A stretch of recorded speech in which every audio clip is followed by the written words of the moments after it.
नमस्कार मित्रों, मेरा नाम है मोनाल पटेल और आज 18 फरवरी गुरुवार को सबसे पहले देख लेते हैं जॉब्स एंड एडमिशन में दादरा नगर यूनियन टेरिटरी केंद्र शासित प्रदेश में हायर सेकेंडरी स्कूल में इंग्लिश मीडियम के साइंस स्ट्रीम के टीचर्स की रिक्रूटमेंट, मतलब फिजिक्स, केमिस्ट्री, मैथ्स, बायोलॉजी वो सब, और दूसरा लैब असिस्टेंट की भी रिक्रूटमेंट है। इनकी वेबसाइट बहुत आसान है, ddd.gov.in। दूसरे जॉब्स हैं गुजरात के अलग अलग कॉलेज में लेक्चरर और assistant professors for architecture, MBA, engineering, computer science, maths, physics, chemistry and also English communication skill. और ये अलग अलग कॉलेज जो कि मेहमदाबाद, नवसारी, वलसाड़, जूनागढ़ वगैरह में हैं। पूरी लंबी चौड़ी लिस्ट इधर मैंने नहीं लिखी, इंडियन एक्सप्रेस की अहमदाबाद एडिशन के पेज 7 पे देख लेना। और एडमिशन में आज गुरुवार रात 9 बजे से यूपीएससी प्रीलिम और मेंस के लिए मेरी इकोनॉमी की फुल लेंथ कोर्स शुरू हो रही है। गुरु, शुक्र, शनि, रवि रात 9 बजे क्लासेस, ताकि वर्किंग प्रोफेशनल, होम मेकर सब लोग अटेंड कर सके लाइव में अटेंड नहीं कर पाए तो रिकॉर्डेड सेशन भी आप बार बार देख सकते हैं। कलरफुल पावर पॉइंट से पढ़ाई, अलग से रैपिड रिवीजन के लिए हैंडआउट में इंपॉर्टेंट इकोनॉमिक टर्म्स का इंग्लिश से हिंदी का अनुवाद, वीकली क्विज और बहुत कुछ। और ये अनअकैडमी का प्लस सब्सक्रिप्शन, जैसे वो Netflix, Amazon prime, Disney Hotstar में एक फ़ीस भरने पर सारे शो अनलॉक हो जाते हैं, उसी तरह यहाँ पर एक फ़ी भरने पर ये मृणाल का इकोनॉमी कोर्स, प्रतीक नायक का हिस्ट्री कोर्स, ऋषिकेश दुधात का ज्योग्राफी कोर्स से लेके अलग अलग सारे बड़े टीचर्स के सारे course unlock. So if you are interested, registration link description में दिया है और कूपन कोड यूज़ करें mrunal.org फॉर एक्स्ट्रा डिस्काउंट। अभी मेन मुद्दे पे आते हैं। 18 फरवरी गुरुवार के इंडियन एक्सप्रेस में मुझे एग्जाम के लिए काम की चीज़ें क्या लगी। सबसे पहले पॉलिटी के सारे समाचार देख लेते हैं। ये एक हॉलीवुड प्रोड्यूसर हार्वी वेनस्टेन, जो हॉलीवुड की अभिनेत्रियों का यौन शोषण करता था और फिर जो मी टू कैंपेन चला था, जहाँ पर ट्विटर और सोशल मीडिया में महिलाएं ऐसे यौन अपराधी, सेक्सुअल प्रेडेटर्स के बारे में आरोप लगाती थी with the hashtag me too, उसी के कंटिन्यूएशन में भारत में भी एक महिला जर्नलिस्ट प्रिया रामाणी ने भारत के एक दूसरे बड़े जर्नलिस्ट और केंद्र सरकार के मंत्री एमजे अकबर के खिलाफ ऐसी सब शिकायतें सोशल मीडिया में लिखी थी। तो एमजे अकबर ने ये महिला के खिलाफ क्रिमिनल डेफेमेशन, आपराधिक अवमानना का केस दर्ज करवा दिया था। अभी उसका जजमेंट आया है, तो जजमेंट में कोर्ट ने ये पाया कि कोई महिला ऐसे सेक्स अब्यूज़ के खिलाफ आवाज़ उठाए तो उसको क्रिमिनल डेफेमेशन, मानहानि हुई, अवमानना हुई मेरी, ऐसा करके सामने वाली जो व्यक्ति है, पुरुष की मानहानि के लिए सज़ा इस केस में नहीं कर सकते, क्योंकि जो पुरुष का राइट टू रेप्यूटेशन, सम्मान का हक है, उसके सामने महिला का right to life and right to dignity वो भी उतना ही महत्वपूर्ण है। और महिला चाहे तो इस प्रकार की शिकायत किसी भी प्लेटफॉर्म पे कर सकती है। तो ऐसा ज़रूरी नहीं कि वो अखबार में लिखा या सोशल मीडिया में क्यों लिखा, और वो असल घटना के दशकों बाद भी कर सकती है। Women has right to put her grievances on any platform of her choice even after decades। असल में 1997 में सुप्रीम कोर्ट ने एक विशाखा गाइडलाइन जारी की थी, जहां पर महिलाओं का वर्क प्लेस में सेक्सुअल हैरेसमेंट, यौन उत्पीड़न ऑफिस में जो होता है, उससे लड़ने के लिए वो गाइडलाइंस थी। उसके बाद 2013 में सरकार ने अलग से उसका कानून भी बनाया था। लेकिन ये जो एमजे अकबर और प्रिया रमानी केस हुआ, वो तो 1993 में घटना हुई थी, जब प्रिया रमानी को जॉब इंटरव्यू देने की और एमजे अकबर ने ये सब किया। तो उस वक़्त तो ये विशाखा गाइडलाइन या ये अलग से सेक्सुअल हैरेसमेंट का कानून बना नहीं था, और उस ज़माने में 1993 में ये मी टू और सोशल मीडिया भी नहीं था, तो सोशल स्टिग्मा बहुत ज़्यादा था। महिला को खुद डर लगे मेरी बदनामी हो जाए, तो शायद उसने फरियाद नहीं की थी। हालांकि जब अब फरियाद हुई और ये केस चला, तो 20 अलग अलग दूसरे पत्रकारों ने भी प्रिया रमानी के फेवर में गवाही दी थी। तो ये सब देखते हुए कोर्ट ने प्रीपोंडरेंस ऑफ प्रोबेबिलिटी ऐसे एक कानूनी सिद्धांत का इस्तेमाल किया। ये प्रीपोंडरेंस ऑफ प्रोबेबिलिटी का मतलब क्या है कि जहाँ पर कोर्ट को ये लगे कि एक पक्ष ज़्यादा सही लग रहा है, ऐसी कोर्ट को संभावना दिखे। तो यहाँ तो एमजे अकबर और प्रिया रमानी दोनों ही एक दूसरे के सामने आक्षेप लगा रहे हैं। सबूत तो मतलब इसने ये कहा, उसने वो कहा, और फिर कुछ और गवाह आके अपनी बातें रखे। तो कौन सच बोल रहा है? ऐसी सिचुएशन में कोर्ट को लगे कि ये वाली साइड ज़्यादा सच बोल रही है या उनके सच बोलने की संभावना ज़्यादा है, उन सब के साथ जुड़ा हुआ ये सिद्धांत। खैर, अगर आप ये लॉ ऑप्शनल सब्जेक्ट के साथ तैयारी करें तो फिर उसमें और ज़्यादा प्रीपोंडरेंस ऑफ प्रोबेबिलिटी वगैरह में जाना चाहिए। जनरल स्टडीज़ के लिए तो 1-2 लाइन में ठीक है, ये मुद्दा था। अभी ये जो केस हुआ तो अलग अलग पेज पर अलग अलग कॉलम और कमेंट इसकी चल रही है। कोर्ट की प्रशंसा हुई और इससे और ढेर सारी महिलाओं का आत्मबल मजबूत होगा और वो भी भविष्य में बेखौफ होकर अपनी शिकायत कर सकती है वगैरह। सामने हो सकता है अगले 2-3 दिनों में उसके सामने और दूसरे कॉलम भी आए, तो ये अब चलते रहेगा। मी टू का ही नाम लिया है तो ऐसा ही एक दूसरा मुद्दा चल रहा है, celebrity activism and Twitter diplomacy. ये जो ग्रेटा थनबर्ग और रिहाना ने किया उसके बारे में भी एक कॉलम आज इंडियन एक्सप्रेस में कि अलग अलग सरकार, यूनाइटेड नेशन, संयुक्त राष्ट्र, ये सब लोग कुछ सामाजिक, आर्थिक, राजनीतिक मुद्दों पर जनता का ध्यान खींचना भी चाहें तो लोग ज़्यादा ध्यान देंगे नहीं, क्योंकि कोई सरकारी ट्विटर अकाउंट उतना पॉपुलर नहीं होता जितना कोई अक्षय कुमार या सचिन तेंदुलकर का सोशल मीडिया अकाउंट पॉपुलर होता है। इसलिए भारत से लेकर अमेरिका हर जगह government, business organisation, United Nation वो सेलिब्रिटीज़ पर ज़्यादा निर्भर हो रहे हैं कि actor, sportsman, authors, Chetan Bhagat type के लोग, media personality, global public citizen जैसे बिल गेट्स वगैरह, नोबेल विजेता, उनको कहा जाता है कि आप ऐसा ट्वीट कीजिए या आप इस मुद्दे पर कुछ करिए। उसी प्रकार से यूनाइटेड नेशन भी Hollywood actress Angelina Jolie, Bollywood actress Priyanka Chopra, इन सबको UN goodwill ambassador, UN refugee ambassador ऐसा सब बनाते हैं ताकि उनको देखते हुए लोगों का उन चीज़ों पर ध्यान जाए। और ऐसे सब सेलिब्रिटीज़ को अपनी तरफ खींचने के लिए अलग अलग राजनीतिक पक्ष उनको राज्यसभा का नॉमिनेशन दे दिया, उनका कोई एनजीओ चल रहा वहाँ पर सरकार का ढेर सारा ग्रांट का पैसा दे दिया वगैरह वगैरह। अब ये आगे बढ़ते now we see there is a celebrity as a rescuer of victim. मासूमों को, गरीबों को न्याय कौन दिलाएगा? तो सेलिब्रिटी दिलाएगा। जैसे बॉलीवुड एक्टर सोनू सूद, वो सब माइग्रेंट वर्कर्स को घर वापसी करने के लिए कोरोना में मदद कर रहे थे। लेकिन ये सब ऐसा शुरू हो जाता है, इसके सामने चुनौती क्या है? Well, they are offering band aid solution. Bharat में कितने सारे माइग्रेंट हैं, उसमें से कुछ लोगों को सोनू सूद ने मदद भी कर दी, तो सारे सब माइग्रेंट्स के सारे प्रॉब्लम सॉल्व नहीं हो रहे। वो इंस्टीट्यूशनल और गवर्नमेंट साइड से प्रॉपर काम होने चाहिए, वो न होते हुए एक बैंडेड सोल्यूशन, देखो इसने ये कर दिया, मीडिया में हाईलाइट और लोग उसको देखते रहें और बाकी 100 लोग परेशान हैं, उसकी कोई सोल्यूशन ना हो और सरकार भी सोचे हाँ जनता का ध्यान तो इसी तरफ है तो हमें कुछ करने की ज़रूरत नहीं। तो ये सब band aid solution they are not helping. दूसरा, कैप्सूल नॉलेज। भारत में ये जो फार्म लॉ में रिफॉर्म लिए गए उसमें इतने सारे अलग अलग मुद्दे हैं, ये ग्रेटा थनबर्ग को उन सब की समझ नहीं, बस कैप्सूल नॉलेज में किसी ने कह दिया कि ये हो रहा है और उस हिसाब से कैंपेनिंग शुरू कर दिया। पहले भी कि coal based thermal power plant सब जगह बंद करवा दो, तो भाई स्वीडन में तो उनके पास हाइड्रो इलेक्ट्रिसिटी, न्यूक्लियर एनर्जी सब है। अफ्रीका, एशिया में तो हमें कोयला जला के ही बिजली पैदा कर सकते हैं, हमारे पास वो संसाधन नहीं है उतनी मात्रा में। तो इनका कैप्सूल नॉलेज, लिस्टिकल नॉलेज, उसकी मदद से कैंपेनिंग चलाते हैं और उनको फॉलो करने वाले सब लोग उस चीज़ को सही मान लेते हैं। So governments, courts, they are becoming more and more vulnerable to such campaigning by such celebrities. तो ये सब mains paper two governance, civil society, pressure groups, mains paper for ethics और निबंध में सोचने लिखने के मुद्दे। ग्रेटा थनबर्ग का ही नाम लिया तो उसकी जो भारतीय सहेलियां पकड़ी गई उनके चलते कुछ लीगल वर्ड्स चर्चा में आए हैं। तो इंडियन एक्सप्रेस ने एक्सप्लेन सीरीज़ में उसके बारे में, एंटीसिपेटरी ट्रांजिट बेल क्या है? दूसरे राज्य की पुलिस आपको पकड़ने आ रही है और तब आप कोर्ट में एडवांस में बेल चाहते हैं तो आप क्या करेंगे? एंटीसिपेटरी ट्रांजिट बेल की मुझे दूसरे राज्य की पुलिस पकड़ने आ रही है, आप बचा लीजिए। दूसरा होता है ट्रांजिट रिमांड। दूसरे राज्य की पुलिस आपको पकड़ के ले जाने वाली है तो उनके राज्य के मैजिस्ट्रेट के सामने पेश करेंगे, उसमें काफ़ी टाइम लग जाएगा। तो टेम्पररीली आपके ही राज्य के लोकल किसी मैजिस्ट्रेट के सामने प्रोड्यूस किया जाए, दैट इज़ ट्रांजिट रिमांड। खैर ये भी चीज़ें कोई बहुत काम की नहीं है कि इसका कोई एमसीक्यू जोरदार बन जाए जनरल स्टडीज़ के लिए। अगर लॉ ऑप्शनल है या एलएलबी के और इंटरव्यू में जा रहे हैं, then you may need to be aware of such things. खैर, तो सबसे पहले पॉलिटी के जानने लायक जो समाचार हमने देख लिए।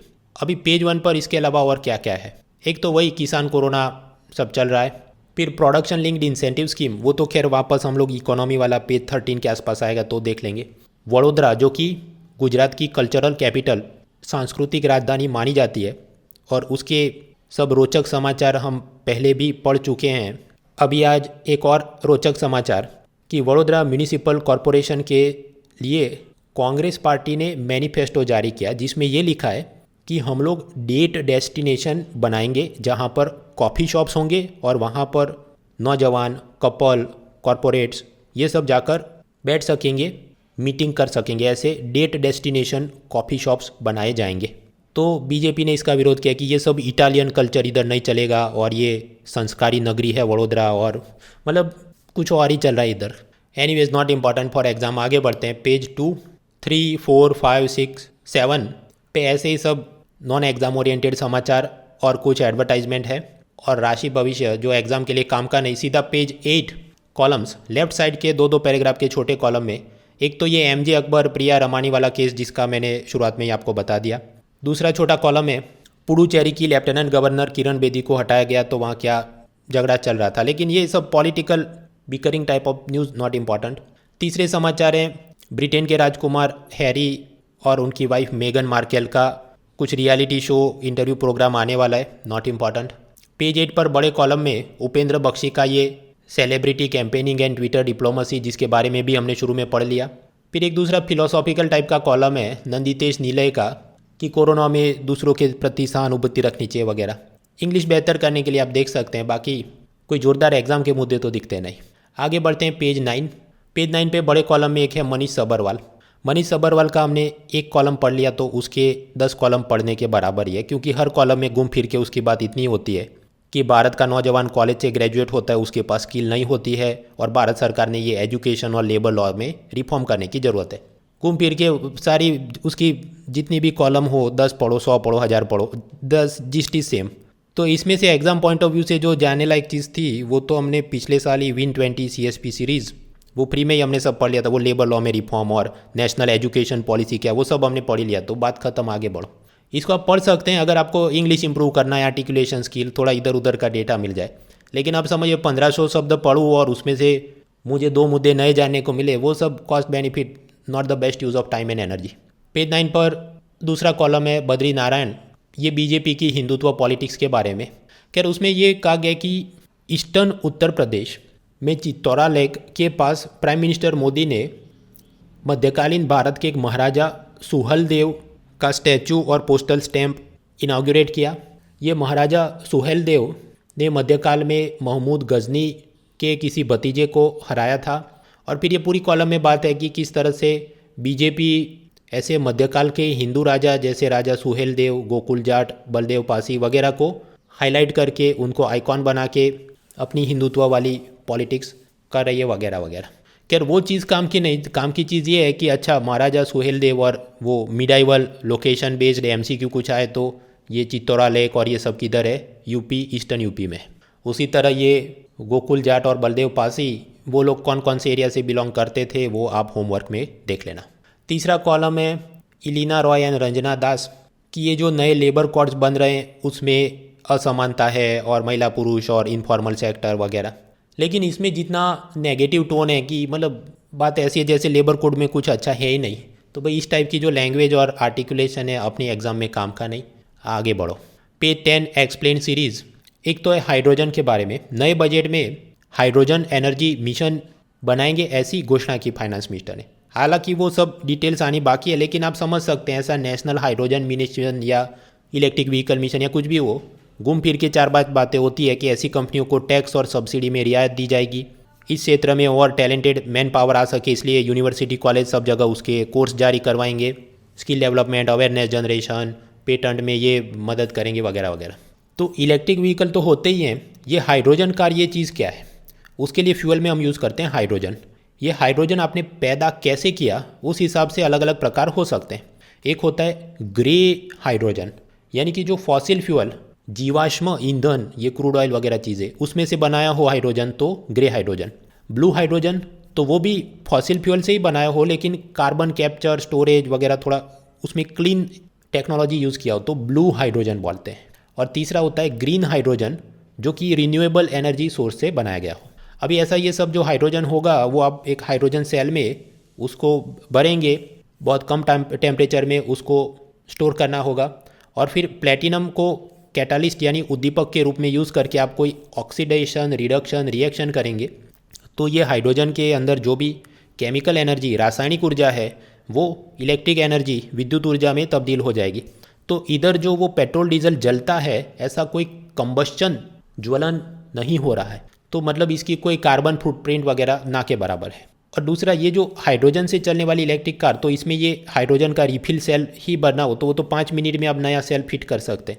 और सामने वो जो ट्रेडिशनल लिथियम बैटरी वाली इलेक्ट्रिक कार होती है जिसमें आप प्लग डालेंगे 30-35 मिनट वो रिचार्ज होगा, इसके सामने वो जल्दी जल्दी आप मतलब रिफिल रिचार्ज कर सकते हैं।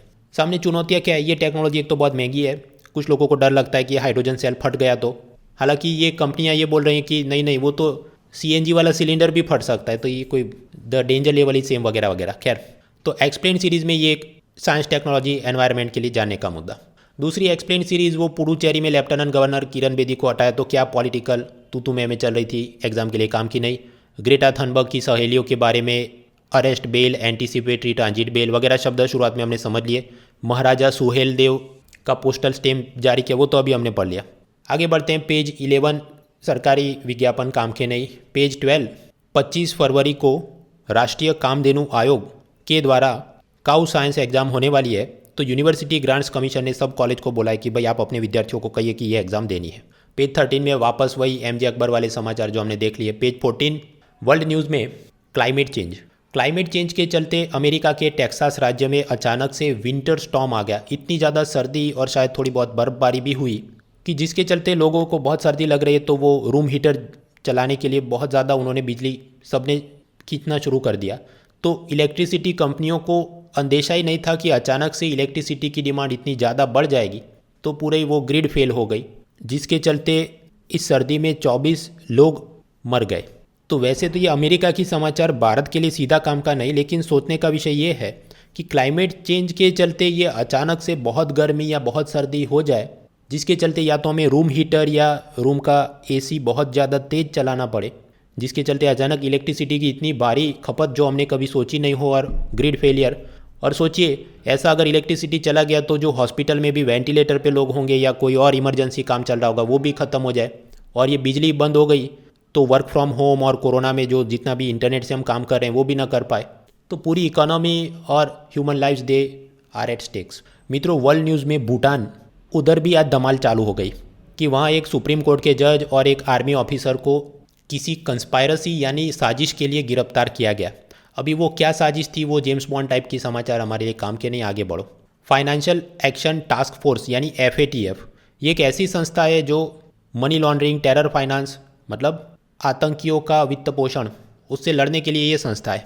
उन्होंने एक ब्लैक लिस्ट बनाई है जिसमें ईरान और नॉर्थ कोरिया है, फिर ग्रे लिस्ट है जिसमें पाकिस्तान टाइप के एलिमेंट्स हैं, और उसको कुछ कुछ महीने पर वो रिव्यू करते हैं कि इन्होंने सही से काम कर रहे हैं तो लिस्ट से हटा देंगे। तो अभी ऐसा रिपोर्ट कि जून महीने तक तो पाकिस्तान का ग्रे लिस्ट से निकलना मुश्किल है। तो ये तो मतलब पहले से आपको पता होना चाहिए, इंटरनेशनल ऑर्गेनाइजेशन, और ये मेंस पेपर 3 का मुद्दा है FATF, money laundering, terror finance. अब ये आज रिपोर्ट आया कि जून में ऐसा कुछ होगा, तो कल इसकी एक्सप्लेन सीरीज़ भी आ सकती है। मैंने आपको पहले भी एकदम शुरुआत में बताया था, ये जो इंटरनल सिक्योरिटी वाला कंपोनेंट है, कोई भी ई लर्निंग वेबसाइट का जो फ्री में मार्केटिंग वाला वो PDF अपलोड करते हैं, उसमें से एक बार पढ़ के ख़त्म करो भाई से, ये हर बार देखने मत बैठ जाओ। उसके अलावा कुछ लोग मर गए, जो इंपॉर्टेंट वाले थे वो मैंने एक्सेल फाइल में डाल दिए, देख लेना, for non IAS exams. Page 15 economy, production linked incentive scheme, उत्पादन आधारित प्रोत्साहन योजना। इसमें ऐसा उद्देश्य है, आपकी कोई कंपनी है, भारतीय कंपनी या विदेशी company, automobile, pharma, mobile, textile वगैरह, तो आपने 2019-20 वाले वर्ष को बेस ईयर यानी आधार वर्ष माना जाए।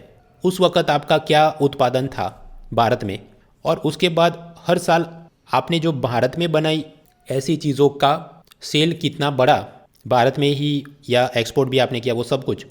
तो ऐसा जो incremental sale of goods manufactured in India compare to the base year 2019-20, उस हिसाब से आपको 4 से 6% उस पर इंसेंटिव या सब्सिडी मिलेगी, ताकि ये सब कंपनियां भारत में make in India, assemble in India का काम शुरू करें।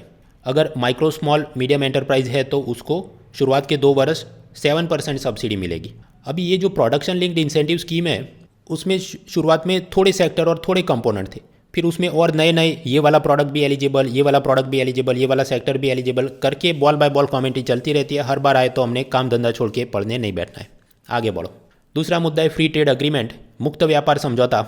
इंडिया और मॉरिशस के बीच वो चीज़ लागू होने वाली है, तो जिसके चलते भारत के करीब 300 अलग अलग किस्म के एग्रीकल्चर, टेक्सटाइल वगैरह प्रोडक्ट हम लोग मॉरिशस में एक्सपोर्ट करेंगे, तो उनकी सरकार उस पर कम टैक्स लगाएगी, और ये मॉरिशस के 600 से अधिक अलग अलग प्रोडक्ट्स जो भारत में आएंगे तो हमारी सरकार उस पर कम टैक्स लगाएगी। ये इंपोर्ट एक्सपोर्ट पर कौन सा टैक्स लगता है? कस्टम्स ड्यूटी यानी सीमा शुल्क, वो कम लगाएंगे। टैक्स का ही नाम लिया है तो एक है जीएसटी। हालांकि आप जानते हैं कि petrol, diesel, crude oil, natural gas और एविएशन टर्बाइन फ्यूल, ये 5 चीज़ों पर अभी जीएसटी नहीं लगता, केंद्र का एक्साइज और राज्य का वैट लगता है। अभी प्राइम मिनिस्टर ने यह कहा है कि नेचुरल गैस पर हम लोग जीएसटी लगाने का सोच रहे हैं। उससे फ़ायदा क्या होगा? उससे फ़ायदा ये होगा कि ये पावर, स्टील, फर्टिलाइज़र अलग अलग क्षेत्रों में इसका इस्तेमाल होता है। तो उन कंपनियों को अगर वो नेचुरल गैस खरीदते हैं उस वक्त एक्साइज वैट की जगह जीएसटी भरना पड़े, तो जीएसटी में फ़ायदा ये है कि कोई भी कंपनी जितना इनपुट यूज़ करते हैं उस पर जितना जीएसटी भरा वो उसको माइनस में मिल जाता है, यानी इनपुट टैक्स क्रेडिट। जैसे वो पेटीएम से रिचार्ज करने पर मोबाइल कैशबैक मिलता है, सिमिलर सिस्टम। लेकिन ये अभी हुआ नहीं, ये तो जीएसटी काउंसिल तय करेगी, उसके बाद होगा। प्राइम मिनिस्टर ने तो स्पीच दी है। उसी तरह से एलआईसी सरकार सोच रही है कि उसका डिसइन्वेस्टमेंट करने के लिए उसका आईपीओ लेकर आएंगे, इनिशियल पब्लिक ऑफर, जहां पर एलआईसी के शेयर्स बाजार में बेचने को निकालेंगे। अब ये सब होगा तो स्वाभाविक है आईपीओ शेयर मार्केट पर रेगुलेटर कौन है? SEBI, securities and exchange board of India. तो उनके कुछ नियम होंगे कि इतनी बड़ी कंपनी है तो वो जब आईपीओ निकाले तो कम से कम इतने शेयर्स बेचने को निकालने होंगे, सब मिनिमम पब्लिक ऑफर नॉर्म्स। तो एलआईसी का ये सब करने वाले हैं, इसलिए उसमें कुछ तकनीकी सुधार किए। पहले 30,000 करोड़ और फिर 20,000 करोड़। भाई ये जितने भी ऐसे बारीक टेक्निकल टाइप के शेयर बाजार के समाचार हमारे लिए कोई काम के नहीं। पुराने यूपीएससी पेपर उठा लो, शेयर मार्केट से पूछते हैं, वो एक एक लाइन की एकदम बेसिक अंडरस्टैंडिंग पूछते हैं, और वो भी हर साल नहीं पूछते हैं। तो डोंट वेस्ट टाइम। इसकी भी अभी एक्सप्लेन सीरीज आ सकती है, लेकिन इसमें हमने दिमाग खर्च नहीं करना है। इसके अलावा इकोनॉमी में आज कुछ काम का नहीं, वही सब केन एनर्जी और भारत सरकार की तू तुम्हें में, भारत और अमेरिका की ट्रेड डील साइन नहीं हो पाई उसकी तू तुम्हें में। पेट्रोलियम मिनिस्टर ने कहा कि ये ओपेक ग्रुप ने अपना प्रोडक्शन बढ़ाना चाहिए ताकि पेट्रोल डीजल सस्ता हो सके। तो भाई आप भी टैक्स सस्ते कर सकते हैं तो भी हो सकता है। खैर ये भी सब तू में कुछ काम की नहीं। आगे बढ़ते हैं पेज 16, स्पोर्ट्स। स्पोर्ट्स में 2 अलग अलग अवार्ड होते हैं। एक होता है राजीव गांधी खेल रत्न अवार्ड और दूसरा होता है अर्जुन अवार्ड। गृह मंत्रालय ने स्पोर्ट्स मिनिस्ट्री को कहा कि ये दोनों को मर्ज कर दीजिए और एक एफिशिएंट सिस्टम बनाते हैं। खैर जब वो हो जाएगा तब हम देखेंगे। दुनिया का सबसे बड़ा क्रिकेट स्टेडियम किधर है? जवाब अहमदाबाद का मोटेरा स्टेडियम, जहाँ पर 1,10,000 प्रेक्षक एक साथ बैठ सकते हैं। और उधर कुछ इंडिया इंग्लैंड की टेस्ट मैच या कोई सीरीज होने वाली। तो नॉन आईएएस एग्जाम में ऐसे सब बिगेस्ट, लार्जेस्ट, ओल्डेस्ट थोड़ा बहुत अंदाज होना चाहिए। ऑस्ट्रेलियन ओपन टूर्नामेंट में राफेल नादाल मैच में हार गए, लेकिन अभी तो उसकी सेमीफाइनल, फाइनल वो सब होना बाकी है। तो फाइनल विनर जो निकल के तब करना चाहिए, अभी नहीं। तो ये था गुरुवार का न्यूज़पेपर।